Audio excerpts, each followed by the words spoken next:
تحفظ ختم نبوت conference parade ground Kanpur. Please video کو پورا دیکھیں.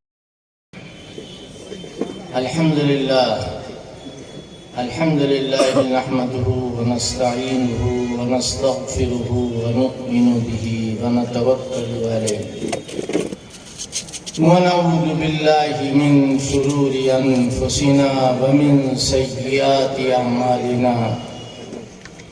من يهده الله فلا مضل له ومن يضلله فلا هادي له. ونشهد أن لا إله إلا الله وحده لا شريك له.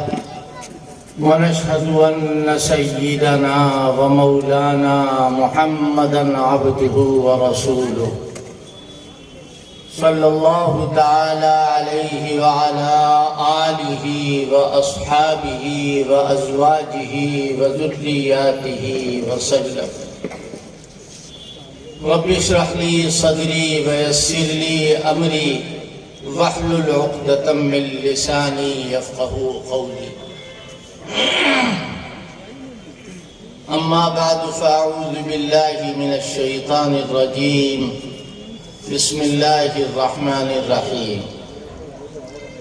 ومن أظلم ممن افترى على الله كذبا أو قال أوحي إلي ولم يوحى إليه شيء ومن قال سأنزل مثل ما أنزل الله. وقال تعالى في موضع آخر إنا نحن نزلنا الذكر وإنا له لحافظون. صدق اللہ العلی العظیم. سب سے پہلے میں اپنے عزیز گرامی اور مخدوم زادے حضرت مولانا امین الحق عبداللہ جو صاحبزادے ہیں حضرت مولانا مبین الحق علیہ الرحمہ کے، ان کو دل کی گہرائیوں کے ساتھ مبارکباد دیتا ہوں کہ آپ نے ختم نبوت کانفرنس کا بیڑا اٹھایا. آپ اور آپ کے تمام رفقائے کار تمام مسلمانوں کی طرف سے مبارکباد کے مستحق ہیں، اور سارے مسلمان یہ کہہ رہے ہیں جن کی ترجمانی میں کر رہا ہوں کہ اللہ تعالیٰ آپ کو جزائے خیر دے. آپ ختم نبوت کے لیے کھڑے ہوئے ہیں، ختم نبوت کے اعلان کے لیے کھڑے ہوئے ہیں. ہم آپ کے پیچھے ہیں اور ہم آپ کے ساتھ. در حقیقت یہ کام جس میں یہ لگے ہیں یہ تو ہماری فطرت کے اندر داخل ہے. میں آپ کو صاف لفظوں میں بتاؤں، بہت سارے ہمارے احباب ایسے ہیں جو گول گول بات کو نہیں سمجھ پائیں گے، لہذا ہم کلیئر کر کے آپ کو بتائیں. جنت میں کون جائے گا؟ جنت میں کون جائے گا؟ وہ جائے گا جو نبی پر ایمان لائے اور نبی کو آخری نبی مانے. اگر نبی پر ایمان لا چکا ہے اور آخری پیغمبر حضرت محمد ابن عبداللہ، حضرت محمد رسول اللہ صلی اللہ علیہ وسلم کو آخری پیغمبر نہیں مان رہا ہے، اس پہ ایمان کے لیے جنت کا دروازہ ہمیشہ کے لیے بند ہے اور وہ جہنم میں جائے. پوچھ لیجئے علماء اکرام کی کھیپ موجود ہے ماشاءاللہ، سب بڑے بڑے، مجھ سے کہیں زیادہ قابل، مجھ سے کہیں زیادہ اچھا بولنے والے، پڑھنے والے، پڑھانے والے. سب کسی کو اعتراض ہو تو بتا دے. جنت میں کون جائے گا؟ جو حضور پر ایمان لائے اور آپ کو آخری نبی بھی مانے، یا یوں کہیے آپ کو آخری نبی مان کر ایمان لائے. یہ کوئی ایسی چیز نہیں ہے کہ جو میں بہت کوہ قاف سے لے کر کے آیا ہوں۔ یہ ہمارا بنیادی پہلا سبق ہے۔ اب کوئی آدمی بھی کھڑا ہو جائے کہ ہم نبی ہیں، اور اس کی ریہرسل ہوئی ہے حضور کے زمانے میں تو جی چاہتا ہے بہت کچھ عرض کروں، لیکن محرم کی 16 تاریخ سے میں بیمار ہوں، کوئی سفر نہیں کر رہا ہوں، کہیں جا آ نہیں رہا ہوں۔ دارالعلوم کی شورا میں نہیں گیا، دیوبند میں جلسے ہوئے اس میں نہیں گیا، محض اسی وجہ سے کہ مجھے کچھ بولنا پڑے گا، کہنا پڑے گا، محنت کرنا پڑے گی، لیکن میں یہاں اپنے شوق سے بھی آیا ہوں، اور یہ ضرورت مجھے پارسال آنا چاہیے تھا، لیکن کسی وجہ سے میں نہیں حاضر ہو سکا۔ اور آج 5 سال سے مراد لاک ڈاؤن کے سال نہیں، جو 5 سال لاک ڈاؤن سے پہلے والا سال تھا، اس سال کو آنا چاہیے تھا، اور میں نہیں آ سکا کسی وجہ سے۔ بہرحال آج میں حاضر ہوا ہوں، اور عجیب بات ہے، یہ حضرت مولانا مبین الحق صاحب کے صاحبزادے مولانا امین الحق صاحب نے میرے بچے عبدالباری کے بعد فون کیا۔ دوسرے دن جب پھر بات ہوئی ان سے، میں نے فون کیا، میں نے کہا بھیا تم کو ہم سے بات کرنا چاہیے، اور میں نے بیٹا کہہ کے بات کی۔ پھر مجھے خود خیال پیدا ہوا کہ یہ تو بہت آگے جا رہے ہیں ماشاءاللہ، کہیں بیٹا کہنا ان کو برا نہ لگے، تو میں کہنے لگا کہ بھیا تمہیں حضرت اور مولانا کہنے والے بہت سارے ہیں، لیکن بیٹا کہنے والا یہی بڈھا ملے گا، لہذا میں نے اپنی بات کو بنایا۔ تو میں عرض یہ کر رہا تھا کہ میرا جی چاہتا ہے کہ میں کچھ عرض کروں، لیکن میری صحت ایسی ہے کہ میں زیادہ دیر آج کل نہیں۔ آپ دعا کیجئے گا کہ اللہ تعالیٰ اس تقریر کا بھی کوئی خراب اثر نہ پڑے میری صحت پر، اور اس کے ساتھ ساتھ آگے چل کر کے مرض ختم ہو جائے، اور دین کی خدمت کا جس طرح پہلے موقع نصیب ہوا تھا ایسے ہی ہوتا رہے۔ تو عرض میں یہ کر رہا تھا کہ اللہ کے پیغمبر آخری پیغمبر ہیں، ان کو کوئی آدمی اگر نبی مانتا ہے تو اس کے ساتھ یہ بھی لگانا پڑے گا کہ یہ آخری پیغمبر ہے۔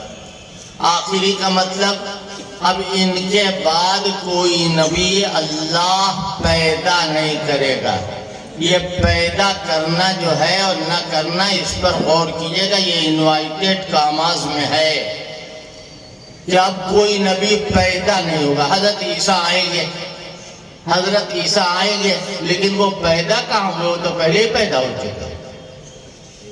یا اور کوئی نبی اللہ تبارک و تعالیٰ بھیجے، جیسے حضرت ادریس کے بارے میں بعض روایتوں میں ہے، اگرچہ وہ ایسی روایتیں نہیں ہیں کہ وہ زندہ آسمان پر اٹھا لیے گئے۔ حضرت عیسیٰ زندہ پر، اچھا اب تو حضرت عیسیٰ کو کسی نے دیکھا نہیں ہے، اور کوئی آدمی 4 نمبر کا کھڑا ہو جائے 4 کلاس کا، وہ کہے میں عیسیٰ ہوں، تو لوگ کیا کہیں گے؟ آئیے ویلکم، موسٹ ویلکم، یہ کہیں گے میں جائیے اپنا کام کیجئے، آپ اور عیسیٰ، توبہ توبہ توبہ، آپ اور عیسیٰ، کہاں عیسیٰ اور کہاں آپ تو شریف آدمی کہلانے کے لائق نہیں ہے کہ جائے کہ ہم آپ کو عیسیٰ مان لیں۔ حضرت عیسیٰ علیہ السلام آئیں گے، اور جاننے والے ان کو جان لیں گے، پہچاننے والے انہیں پہچان لیں گے۔ یہ لمبی بحث ہے، اس میں ہم آپ کو نہیں ڈالنا چاہتے۔ اللہ نے بے شمار پیغمبروں کو بھیجا، کچھ کے نام بھی معلوم احادیث میں ہیں، اور کچھ کی تعداد بھی جب بعضی روایات سے پیغمبروں کی تعداد کا بھی پتہ چلتا ہے، لیکن قرآن نے کوئی تعداد نہیں بیان کی۔ فرمایا منہم من قصصنا علیک ومنہم من لم نقصص علیک، بہت سارے پیغمبروں کے واقعات اور قصے ہم نے آپ کو بتا دیے، اور بہت سارے نبیوں کے پیغمبروں کے واقعات اور قصے آپ کو بھی نہیں بتائے۔ قرآن کیا کہہ رہا ہے؟ ثم ارسلنا رسولنا تترا، لگاتار اللہ نے پیغمبروں کو بھیجا۔ جو پیغمبر اللہ بناتا ہے اور پیدا کرتا ہے، سب سے پہلے خود اس کو پیغمبر ہونے کی اطلاع ہوتی ہے۔ ایک صاحب نے کہا کہ آئی ایم نبی آلسو، میں بھی پیغمبر ہوں۔ اچھا آپ بھی پیغمبر ہیں، لیکن ایک مقام پر وہ فرما رہے ہیں کہ صاحب میرے اوپر 20 سال تک پانی کی طرح وحی برستی رہی، معاذ اللہ۔ کو بھی دیا اور پہلی امت اور انبیاء کو بھی دیا۔ ہر نبی نے اللہ سے لیا ہے، لینے کی ایک حد تھی۔ حضور علیہ السلام نے اللہ سے لیا ہے، لینے کی تمام جگہ آپ پر ختم۔ ہر نبی نے آگے دیا ہے، دینے کی جگہ باقی تھی۔ حضور علیہ السلام نے آگے اپنی امتوں کو دیا ہے، دینے کی جگہ تمام جگہ آپ پر ختم ہو گئی۔ پہلے انبیاء پر آسمانی اترنے والی کتاب کا محفوظ نہ رہنا ان کے پیغمبر ہونے کی دلیل، اور حضور علیہ السلام کے پر اترنے والی کتاب قرآن پاک کا محفوظ رہنا آپ علیہ السلام کے آخری نبی ہونے کی دلیل ہے۔ پہلے انبیاء کے فرامین ان کی امتوں کے پاس محفوظ نہ رہنا ان کے نبی ہونے کی دلیل تھی۔ حضور علیہ السلام کے فرامین امت کی محدثین کے سینوں میں محفوظ رہنا آپ علیہ السلام کے آخری نبی ہونے کی دلیل ہے۔ پہلے انبیاء کے سیرت کا ان کی امتوں کے پاس محفوظ نہ رہنا ان کے نبی ہونے کی دلیل ہے، اور حضور علیہ السلام کے احوال عالم بطن سے لے کر عالم دنیا تک، عالم دنیا سے لے کر عالم قبر تک، عالم قبر سے لے کر عالم آخرت تک مکمل سیرت کا محفوظ رہنا حضور علیہ السلام کے آخری نبی ہونے کی دلیل ہے۔ پیغمبر کے بعد امت میں خلافت کا چلنا حضور علیہ السلام کے آخری نبی ہونے کی دلیل ہے، اور پیغمبر کے علماء کا انبیاء کا وارث ہونا حضور علیہ السلام کے آخری ہونے کی دلیل ہے۔ حضور علیہ السلام کے آخری نبی ہونے کی دلیل بے شمار دلیل موجود ہے۔ دنیا والوں، اگر ہمارے پاس حضور کی ختم نبوت پر کائنات کی کوئی دلیل موجود نہ ہوتی، تب بھی ہم میرے پیغمبر کے وجود اطہر آپ کے نبوت کی بھی دلیل ہے اور آپ کی ختم نبوت کی بھی دلیل ہے۔ حضور علیہ السلام کے سر مبارک سے لے کر پاؤں مبارک تک دیکھتے جاؤ گے، آپ کو نبی کی نبوت سمجھ آ جائے گی اور آپ کی ختم نبوت بھی سمجھ آ جائے گی۔ اللہ کے نبی کی ختم نبوت وجود اطہر ختم نبوت کی دلیل ہے، جسے علامہ تفتازانی نے حضرت امام غزالی کے حوالے سے نقل کیا ہے۔ تم نبی کی نبوت کے پہلے 40 سال دیکھنا، نبی کا معصوم ہونا آپ علیہ السلام کے آخری نبی ہونے کی دلیل ہے۔ پیغمبر کے بعد جو نبی کا دعویٰ کرے، ہم اس کی نبوت سے پہلے زندگی دیکھیں گے، کہیں وہ کسی شخص کے آگے، کبھی فضل احمد کے آگے، کبھی فضل الہی کے آگے، کبھی علی شاہ کے آگے، جو کبھی جانو تلمذ کہہ کر کے کبھی کسی سے فارسی پڑھ رہا ہے، کبھی کسی سے منطق پڑھ رہا ہے، کبھی کسی سے عربی پڑھ رہا ہے، خدا کی قسم وہ نبی نہیں ہو سکتا۔ پیغمبر کے بعد جو نبوت کا دعویٰ کرے گا، ہم اس کی زندگی کو دیکھیں گے، کبھی وہ کہیں باپ کی پینشن تو لے کر نہیں کھاتا تھا، کہیں چوری تو نہیں کرتا تھا، کہیں زنا تو نہیں کرتا تھا، کہیں زنا تو نہیں کرتا تھا، کہیں وہ کتوں کا پالنے والا، کتوں کا شوقین تو نہیں تھا۔ حضرت امام غزالی نے آگے کہا ہے تو میرے نبی نے نبوت کا اعلان کیا، دنیا کا ایک طرف اور حضور علیہ السلام کا اکیلے ایک طرف کھڑے ہو جانا حضور علیہ السلام کے آخری نبی ہونے کی دلیل ہے۔ اور جو شخص کبھی مجدد ہونے کا دعویٰ کرے، کبھی مسیح ابن مریم، کبھی مہدی ہونے کا دعویٰ کرے، اس کا معنی ہے کہ وہ نبی نہیں ہو سکتا۔ تم نبی کی نبوت کے پہلے 40 سال دیکھنا، حضور علیہ السلام نے نبوت کا دعویٰ کیا، اللہ نے آپ کی دعوت کو پوری دنیا میں پھیلا دیا۔ اس دعوت کے پھیلنے کے بعد میرے نبی کے اخلاق کریمانہ کو دیکھو گے، تمہیں نبی کی نبوت سمجھ آئے گی اور آپ کی ختم نبوت بھی سمجھ آئے گی۔ اور اس بدبخت کی زندگی کو دیکھو گے، کبھی دعوے نبوت کے بعد کہیں گالی دے رہا ہے، کہیں جھوٹ بول رہا ہے، کبھی زنا کر رہا ہے، کبھی شراب پینے والا، امت سے پیسے لے کر ناجائز طریقے پر اپنے پیٹ میں رکھنے والا۔ یہ خدا کی قسم سب کچھ تو ہو سکتا ہے، نبی نہیں ہو سکتا۔ میں تو یہاں تک کہوں گا کہ وہ کچھ بھی نہیں ہو سکتا تو نبی کیا ہوگا؟ اس سے اچھا تو گلی کا کتا اچھا ہے۔ حضرت امام غزالی نے آگے کہا تم نبی کی نبوت کی زندگی کو دیکھنا, تمہیں نبی کی نبوت سمجھ آ جائے گی. نبی کی شریعت کا اعتدال پر مبنی ہونا حضور علیہ السلام کے آخری نبی ہونے کی دلیل ہے. حضور علیہ السلام کے آخری نبی ہونے کی دلیل ہے. جہاں پر شجاعت کی انتہا ہو جائے, جہاں پر شجاعت کی انتہا ہو جائے, وہاں پر حضور علیہ السلام یہ کہتے ہوئے گئے, دنیا والوں مجھے اللہ تعالیٰ نے آخری نبی ہونے کی, آخری نبی, کائنات کا آخری نبی بنا کر بھیجا ہے. اور یہ چند اشعار پڑھ کے میں اپنی تقریر کو یہیں پر ختم کرنا چاہتا ہوں. میرا پیغام ہے ملت کے سارے نوجوانوں کو, لگا کر دھڑ کی بازی روک دو ان فتنے بازوں کو. میرا پیغام ہے ملت کے سارے نوجوانوں کو, لگا کر دھڑ کی بازی روک دو ان فتنے بازوں کو. اٹھو اٹھ کر بدل دو دہر کی خونی فضاؤں کو, بتا دو ہاں بتا دو وقت کے فرما رواؤں کو.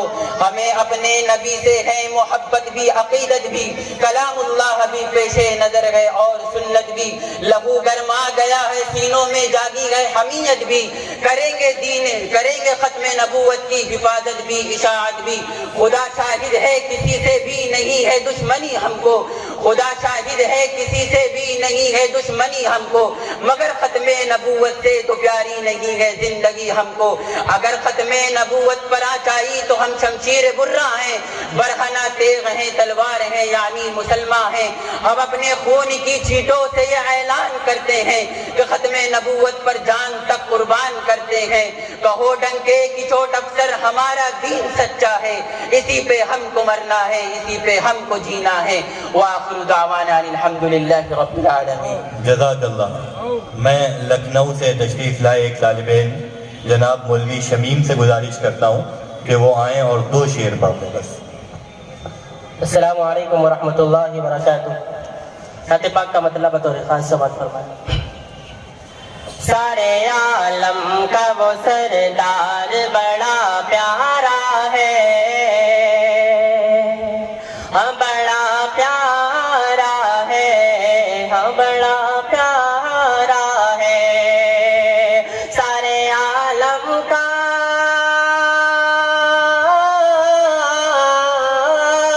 سارے عالم کا وہ سردار بڑا پیارا ہے, سارے عالم کا وہ سردار بڑا پیارا ہے. خالق گل کا ہے جو یار بڑا پیارا ہے, بڑا پیارا ہے. خالق گل کا ہے جو یار بڑا پیارا ہے, بڑا پیارا ہے. اور اہل طائف کے مظالم وہ دعائیں دینا, اہل طائف کے مظالم وہ دعائیں دینا. اہل طائف کے اہل طائف کے مظالم وہ دعائیں دینا. اے نبی آپ کا کردار بڑا پیارا ہے, بڑا پیارا ہے. مختاری سماعت فرما لیں کہ کاش ہم کو بھی میسر ہو وہاں جانا شمیم, وہاں جانا شمیم. کاش ہم کو بھی, کاش ہم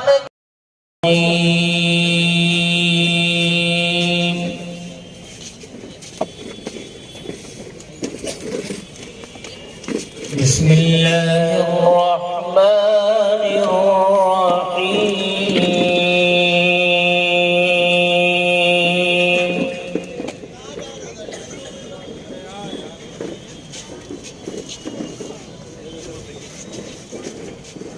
ادعو إلى سبيل ربك بالحكمة والموعظة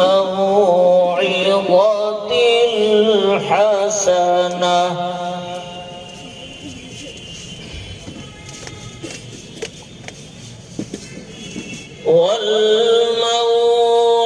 والموعظة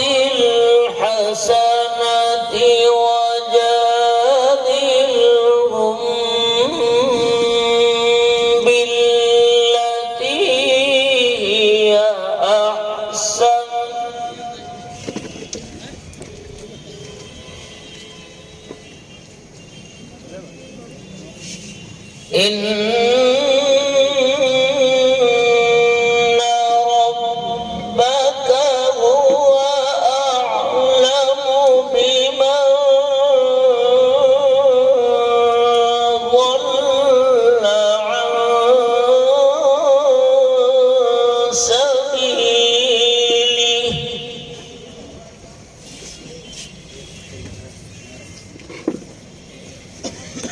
وهو أعلم بالمهتدين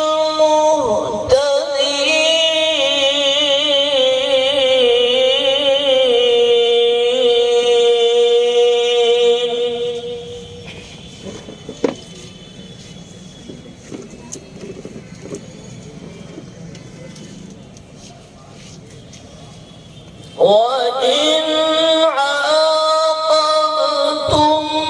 فعاقبوا بمثل ما عوقبتم به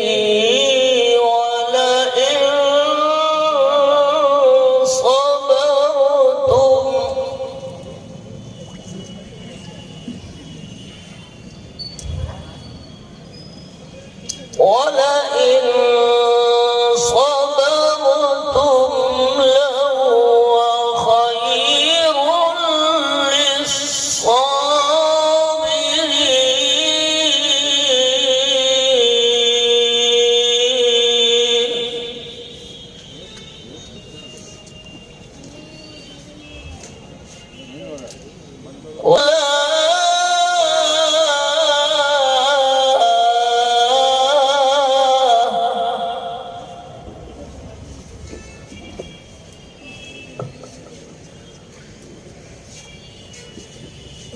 واصبر وما صبرك إلا بالله ولا تحزن عليهم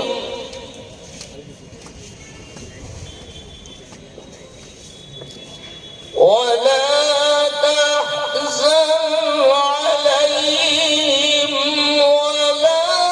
تك في ضيق مما يمكرون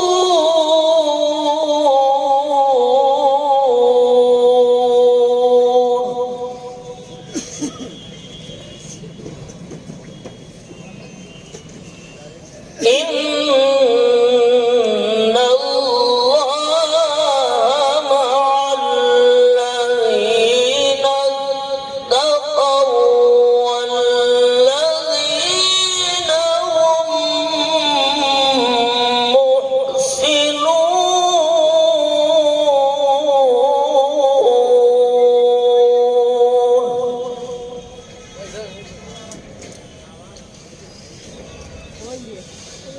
إن الله مع الذين اتقوا والذين هم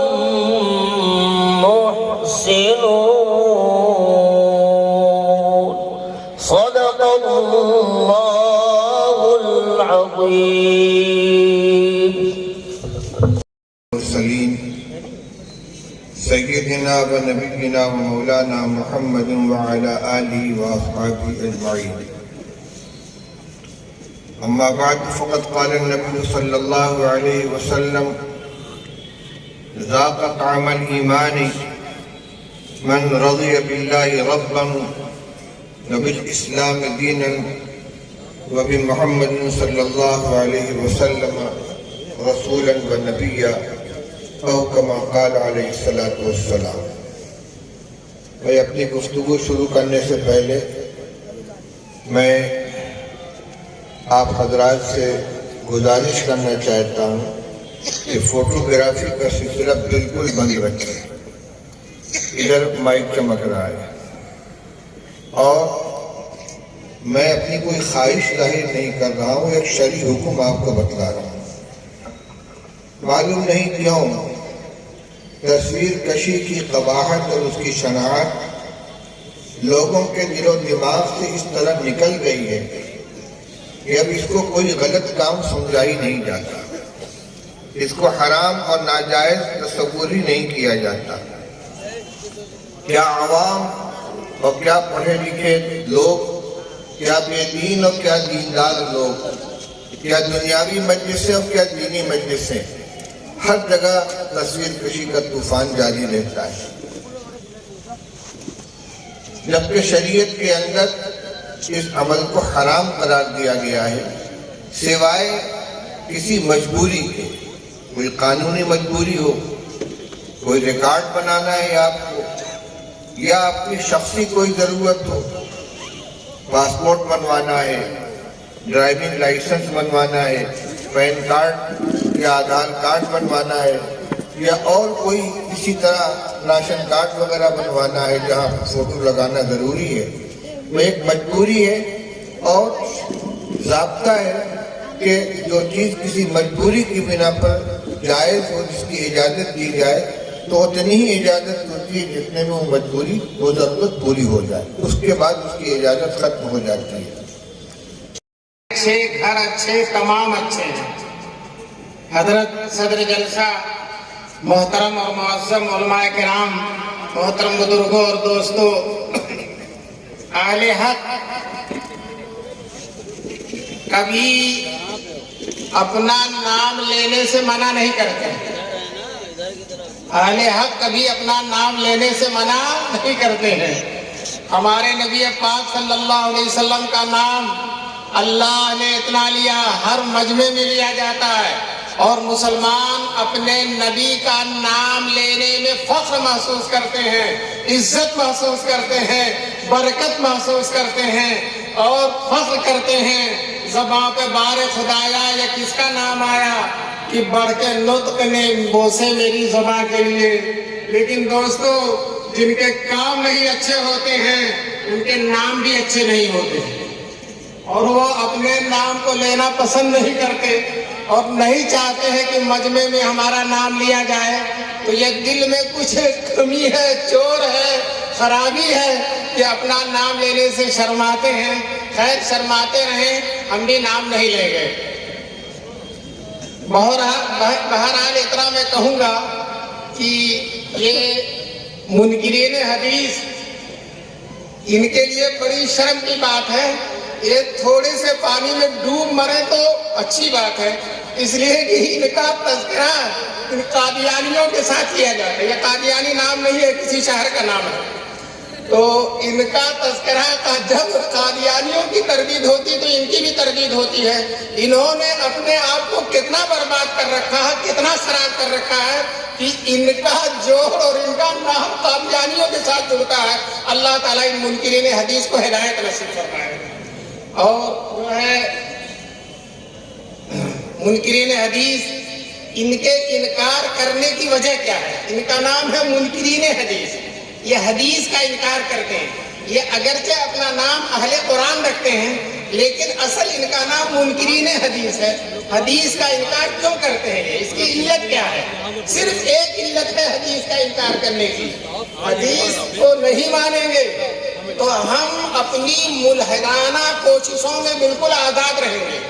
ہمیں کسی عبادت کی ضرورت نہیں، کسی عمل کی ضرورت نہیں، کسی پابندی کی ضرورت نہیں، نہ نماز ہوگا، نہ روزہ ہوگا، نہ حج ہوگا، نہ زکوٰۃ ہوگا۔ بس کہیں چائے کھانے میں بیٹھے ہم جو ہے تبصرے کرتے ہوں گے، تنقیدیں کرتے رہے ہوں گے، ہمیں کسی دین کے معاملے میں کوئی ذمہ داری ہی ہمارے سر نہیں ہوگی، اس لیے کہ ساری ذمہ داریاں ڈالنے والی حدیث ہے۔ قرآن کریم کو بھی سمجھانا اور سمجھنا حدیثی کے ذریعے ہوگا۔ جب تک حدیث نہیں کوئی قرآن سمجھ نہیں سکتا۔ تو یہ جو ہے حدیث کا انکار کر کے یہ چاہتے ہیں کہ قرآن میں تحریف کریں، اپنی منمانی تفسیر کریں اور کھلے طور پر بالکل آزاد رہیں، ہمارے اوپر کوئی پابندی نہ ہو، صرف آوارہ ادھر ادھر گھومتے رہیں، نہ اللہ کی طرف سے کوئی پابندی ہو، نہ شریعت کی طرف سے کوئی پابندی ہو، نہ قرآن کی طرف سے کوئی پابندی ہو، نہ حدیث کی طرف سے کوئی پابندی ہو۔ اپنے آپ کو ساری پابندیوں سے آزاد رکھنا چاہتے ہیں، اور جب حدیثوں کا انکار کر دیتے ہیں تو قرآن کی